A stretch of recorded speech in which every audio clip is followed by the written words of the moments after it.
Hospital workers, serious. What regrets do you hear from dying patients?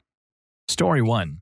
I was a new nurse, flying solo. We got a call for an incoming trauma, a woman in her 50s involved in a multi-car accident. We were already at the ambulance bay, unsure of the woman's complete condition. She rolled in breathing on her own, but very difficult with asymmetrical chest expansion. She was profusely bleeding, had multiple deep lacerations, her pupils blown, debris covering most of her, etc. Her vitals were unstable, she was circling the drain, and we knew she was on the verge of coding. I was standing near her head, ready to assist in supporting her airway, but also providing comfort and doing my best to calm her. The woman looked me directly in the eyes and in a hoarse, labored voice stated, "I was angry. I told her I was disappointed in her." She began to cry and her vitals plummeted. "I'm sorry," was the last thing she said before her heart stopped. We coded her, intubated her, and performed round after round of advanced cardiac life support, only to eventually have to call the time of death. I still see her face at times, her eyes filled with more emotional pain than physical. It took much longer and was so much harder to write this than I thought it would be. Story 2. End-of-life physician here. CPR. No, seriously, hear me out. Imagine using your hands to crush the sternum down 2 inches repeatedly of your 90-year-old grandmother who weighs 90 pounds, so that maybe you can put her on a ventilator from which she might never get off alive. We ask this of everyone who comes into the hospital, but too often it's asked more like, "Hey, if you're drowning, do you want us to save you?" rather than what it truly is, especially for those who most likely won't survive it in the first place, and if they do, will be significantly worse off than they were before they died. The survival statistics for patients with 1 to 2 significant comorbidities with an in-hospital cardiac arrest is like less than 5% to leave alive, and then 30-day survival is 5% of that original 5%, if I remember correctly. I cannot count the number of times families were adamant about having it done to their loved ones, only to see then what it entails firsthand and beg us not to do it again. Story 3. I used to work in the respiratory ward of a hospital almost a decade ago. I was young and everything and occasionally took a puff of smoke from my friends when we were out drinking, only a few times, to be honest. One of my patients held my hand one day. She was dying and out of breath, and I was just trying to be there to calm her down and give her some reassurance. She told me to never, ever smoke. She regretted smoking when young, and now she's dying because of it. She hates smoking so badly because of all the damage. She described it as drowning and said that when you're being choked to death and that sensation, you're losing your breath, is just absolutely terrifying and the worst. Her words stuck with me, and in her final days, we kept her as comfortable as we could as she struggled to breathe, with meds and everything. She passed not too long after, but I wasn't working that day. Never forgot her advice, and never took another puff. Story 4. I've taken care of a lot of COVID patients, seen a lot die. I had a lady who lived in an adult family home. She was 100% cognitively sound. Her adult family home had a COVID outbreak, and she caught it. She spent weeks in the hospital and eventually was put on end-of-life care because she declined. She was kept heavily sedated on a PCA pump to ease her transition. One night I heard her IV beeping, and it was the line occluded alarm. When you work with the dying population on these pumps, you learn the occlusion alarm will sound when the patient dies. This is because there's no blood flow. There I stood, outside her door, listening to the alarm. I sighed and told the nearest certified nursing assistant to wait by so I could tell him the time of death. I don my personal protective equipment and I go in and she's still alive. So I restart her pump and stand there a minute, listening to the hum of the HEPA filter. I realized throughout her entire stay at the hospital, she wasn't allowed a single visitor. She's gone through this entire experience alone. I grab a warm washcloth and start wiping around her eyes. The moment the warm cloth touched her skin, she whimpered and leaned into me, then sighed deeply. She opened one eye and gave me a very quiet, very slurred, "Thanks, daughter's name. I should have spent more time with you." I left the room and cried for the first time since the pandemic started. She died a few days later. Story 5. I had a grade 3 HER2 breast cancer. I remember this 40-year-old patient that I had was dying from breast cancer that spread throughout her body. She was diagnosed with breast cancer 10 years earlier and had a mastectomy. The doctor recommended that she have a bilateral mastectomy with reconstruction due to the high risk of recurrence of cancer. She said that she wanted to keep her breast, a real breast rather than an implant, in case she remarries and will be somewhat whole. She regretted not getting the bilateral mastectomy. If she did, she would not get cancer in her remaining breasts and die at such a young age. The patient never ended up marrying after all. A week later, I was diagnosed with breast cancer. I instantly told the doctor that I wanted a bilateral mastectomy with reconstruction. I also had an aggressive form of cancer. My doctor kept pushing for a lumpectomy, which I probably would have gotten before I heard how much she regretted her decision. I feel that she actually saved my life by sharing and opening up about her regret of all time. I pray that the ones facing breast cancer will recover, and my prayers are with you. You're not alone in this. I was 48 years old at the time of my diagnosis and have been cancer-free for 10 years now. I think of the lady often. She was a mother of 5, and she was a true blessing to me. She was my last patient on my last shift prior to getting my results and starting chemo. If it wasn't for her, I know I would not be here. Story 6. I was diagnosed with T-cell lymphoma on my birthday in 2016. I was told if my chemo didn't work, I had weeks to live in 2017. And up until that point, I didn't think I was going to beat it, even though by then I'd gone through 14 plus rounds of different types and brutal chemotherapy. It seems stupid now, thinking back, but until the doctor uttered those words, I hadn't even done my will yet. None of us were expecting it, and being honest, I was in shock. I was around 34 or 35, and this wasn't how my story was meant to end. Why me? The doctor promised he would help as much as he could to transition me to palliative care and get the ball rolling. And I was still in shock. I mean, one moment I'm preparing for another run some tests, here's what we found, here's what we're going to do, doctor's meeting. I have almost every day, and the next, I'm just silent. Anger was my first stage. I was bitter. Why the hell me? What the hell did I ever do to deserve such a poor hand? Screw the world and its happy existence. This quickly left, and it was, honestly, my 1 minute of pure, why me? After looking at everyone's faces, however, this quickly left me. I simply watched everyone deal with the news around me. In the room was my favorite nurse, my mom, my wife, and obviously the doctor. I never saw my mom look so helpless. I could almost see the hope drain from her as she leaned into the wall hoping for support. She was just told her baby was going to die, and this time she couldn't fix it. I could see the whirlwind inside her as she tried to not cry. The nurse who was there was only there to give me more chemo. At this point in my care, I'd been in the hospital for months, and I'd see her almost every day, and you bond.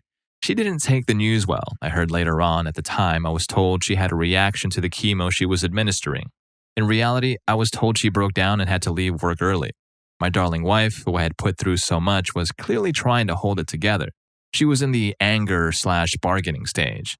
This was the first time seeing my wife not take no for an answer where I didn't have the energy or the motivation to calm her down.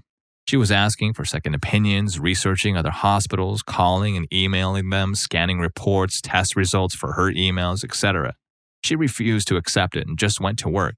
I just sat there with what felt like billions of thoughts, watching it all go on around me.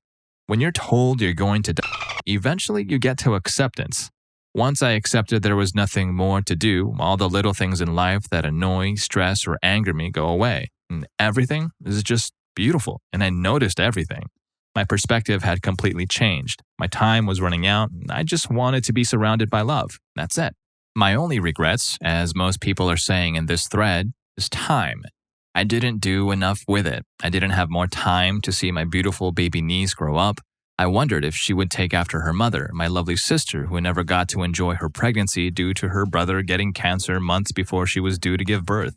Why did I waste so much time being angry with my father? We wasted so much time ignoring each other over petty family crap. Why the hell didn't I travel more? Why didn't I take more photos of ourselves when traveling? I had tons of travel pictures over the years, but hardly any of me and my wife or my family enjoying the holiday. Just holiday crap like pictures of museums, buildings, and food. Now I'm on heavy drugs, scrambling my brain for memories of my wife's face when she saw our view from our hotel in Croatia. Believe me, when you're dying, you can Google the yard and the architecture pictures, but the real value is the pictures of you and the ones you love. Going through cancer robbed us of joy, and I just wanted to see the twinkle of happiness in the eyes of my loved ones. Love and time. That's it. When it boils down to it, that's all that's left. Love and time. Story 7. AEMT here, and most patients that I see in my ambulance are too sick to talk in these cases, but one stuck with me. A mid-40s male called us for chest pain, put a 12 lead on, and he was in the middle of a massive heart attack. For those that know the term, he was throwing tombstones. Sad part was he had medical training, so he knew that it wasn't good. We were screaming to the hospital. He looked me dead in the eye and goes, "I should have eaten that freaking cake." When I asked what he meant, he told me, "Screw what others think. If it makes you happy to do it, eat the cake, pet a squirrel, take a nap, screw anyone else. It doesn't matter." He crashed shortly after we got to the emergency room and didn't come back. Now, at least if I want to do something purely for the fun of it and my wife asks why, all I have to say is, I want to pet the squirrel. Obligatory, please don't actually pet wild squirrels. They will not be entertained that you're messing with them, and they will put their teeth to work on you. Tombstones on an electrocardiogram are indicative of massive damage being done to the muscle of the heart due to blockage and due to electrical signals being seen actually look like tombstones, also known as widowmakers, due to the fatality rate. I couldn't tell him what his electrocardiogram said due to my level of training. I can only obtain and transmit them, not interpret them, but he asked to see it and knew what he was looking at. Story 8. My mom did home health and hospice. My stepdad was very abusive and my mom would take me to work with her to try and protect me. She didn't want to leave him due to religious beliefs. That's a different story. At the hospice, there was an old man, and I'd play cards with him. We'd talk about working on the farm we had. He was a nice guy. He also figured out I was being physically abused. So his health started declining and he couldn't play cards or get out of bed. The last time I saw him, he said he was sorry he wasn't younger and that he couldn't help me. Almost 25 years ago, and I still remember him. I wish I could let him know that we did leave my dad and I grew up to have a good life. I don't remember a lot of my childhood, but I can remember the few bright spots of kindness and compassion some people have showed me. Story 9. 27-year-old male who tried to end his life died from the injuries. I still remember it clearly. He told me his entire life story. I didn't sleep for a few days after hearing it, and sometimes it still haunts me to this day. He was bullied in middle school straight until the end of high school. He had mild Asperger's and was quite intelligent, but because of his looks and weird mannerisms, he was picked on. Then it got worse. The girls would make him drink out of the toilet, the guys would chokehold him until he passed out or tied him up inside the gym and woke up alone after school ended, only to go home and get beaten by his parents for being late. The girls would often make up fake accusations and he'd be suspended, only to be beaten up by his parents once more. The guys would steal his clothes and toss them in the dumpster only for him to go crawling in them while naked. And then the girls would replace his lunch with rotten food or feces, and the guys would pelt him with rocks. It was just unbelievable.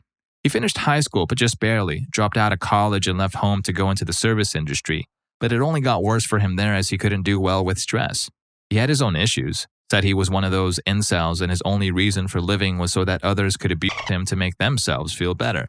Told me he tried to end it because he was tired of it and also financially broken by then. This was around 2008, mind you. He said he wished he stood up for himself from the start. Perhaps things would have turned out differently for him. He passed away a few days later while I was off shift. We all knew inside that he wasn't going to make it from the start given his injuries, but I still listen to the story and it haunts me to this day. I hope he's at peace now. Story 10. A little different, but I worked in a lab and we had a much older man, late 70s probably, maybe late 80s, it's been a while, come in for gastrointestinal issues. While doing the procedure, we found cancer and it was a death sentence. Super bad, and I think he had refused to have a colonoscopy up until this point. The doc said it was horrific that we couldn't get past cancer because it was so bad. He said maybe a few months. We finish up and I'm at the bedside with the patient and the doc comes in to talk and the family just won't believe it. The guy wouldn't believe it. The doc backed down and not once told him how bad it actually was. I was pretty upset because doc basically lied to the family and gave them false hope because they wouldn't stop arguing and he just didn't care to tell them the truth. I still wonder often about what happened to him, if he spent his last days fighting it and wearing himself out, or if he let himself enjoy his last few months. Colon cancer is horrific. It looks exactly like the word cancer. It's disgusting. It looks alien. Please, please, please, people, get your colonoscopy when you are told. It's not just you who's being saved, it's also your kids who will get screening earlier if they find something in you. But if you don't, then they'll never know that they're at risk. I had a mom who got her colonoscopy for issues at age 45-ish and had colon cancer. Her 20-year-old daughter got hers a week or so after that and had colon cancer already as well. Both survived by catching it early. The doctor will do a digital exam but almost never has to look because it's pretty easy to get into a butthole and you'll already be heavily sedated. The scope goes in and it's done. Most take literally 10 minutes. Legally, we have to stay in, I believe, 6 minutes. So go forth and get it done. Story 11. Not yet. I can't die yet. I still have so much growing to do. I want to see my children and grandchildren grow up. I'm a physician trainee who's done a decent amount of palliative care. I have been privileged to hear many stories and be part of many deaths, but I still can't explain why it is that certain lines remain with me and hit me so much harder. The gentleman who told me the line above was in his late 60s, early 70s. It made me reflect on how I view patients in this age group. Yes, much older than myself, but still with growing and living to do. I also think of a woman in her 50s I met early on in my training. She and her female partner had never married, partly due to laws, partly because it never seemed important. When she was diagnosed with metastatic pancreatic cancer, they regretted never making that step. I attended their small wedding in the hospital, and she died a few days later. Story 12. I've been a nurse for 14 years, and the one thing that still hits me is a 14-year-old boy fighting cancer who did the transplant but died fighting the side effects of that transplant. I've nursed him for almost a year, and we've grown very close. The day he went away to his home country in the US, I told him I'm his big mama and that when he returned, we would be together doing many plans. His dream was to be a doctor, so I told him I would quit my job and be his nurse the moment he becomes a doctor. On the night before he and his family left, my husband, a chef, cooked for the family and all the nurses his favorite foods. My husband taught my patient how to cook the recipes. My patient also loves to cook. We had dinner together and I was crying my eyes out afterward. He's like a second son to me. His last words to me are, "I'll make sure to meet you again." The day I found out from his mother he had passed away, I was devastated. Story 13. I had a patient who I was in the room with when her doctor explained she only had a few weeks to live. I knew her well and spent quite a bit of time talking to her up to the news. In the days that followed, she seemed to have accepted she was dying. She lived this beautiful, independent, and successful life, maybe not money successful, but just plain happy. Anyways, when I was helping her to the tub on day 10 after receiving the news, she just broke down crying and couldn't stop crying about how much she wished she didn't put her dog down because they could have died together. Come to find out, her dog was on his deathbed too. I guess she put her dog down a few days before going into the hospital. She knew her life was over, so she put him down first. She hated herself for it and for the fact she blew the opportunity for them to spend their last moments together. Really heartbreaking to watch and to hear that unfold. She passed early in the morning 2 days later. I took a couple of mental health days off after she passed and spent some time looking up dogs to adopt and new jobs to apply for. Story 14. I used to be a nursing student. I decided to drop out in my second year because it wasn't where my heart was. During my placement at the city hospital, I got to talking to an older man. He must have been 88 then, around 2010. He was talking about how I look exotic and always complimented my long hair, etc., etc. I was never threatened or put off by it.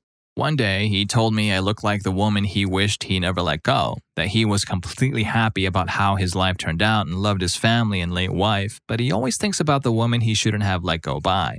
Years later, I met a guy at work who ended up moving across the country for work. I remember this old man and followed my heart. I never let my love get away. I married him this summer. You should always at least try. Even if it doesn't work out, go for it and find out so you never wonder. Story 15. Don't know if this will get seen because this blew up and I'll probably delete it in the morning. I worked in security in a hospital. In the emergency room, we had to sit with any 5150 patients so they wouldn't escape. In California, that's a threat to others, a threat to self, gravely disabled, a legal hold that they can't leave. I think, a 17-year-old girl that came in on Tylenol overdose. I normally don't listen or really even get invested with patients because it's usually the same faces on a loop, but she kept trying to strike up a conversation. And eventually I relented and she told me how stupid she was and it was over a boy and where she was going to go to college and what she wanted to do and basically her life story. Taking a break to cry for a second, I left and she was stable in the emergency room. The next day I came in and asked if she went home or if she was in an inpatient unit. They told me she died a few hours after my shift. It's been like 5 years and thinking about it, I start crying like a baby. I don't cry. I think the last time I cried other than this was my grandpa passing, but even then I can discuss that without crying now. Her death is the only thing that completely breaks me down.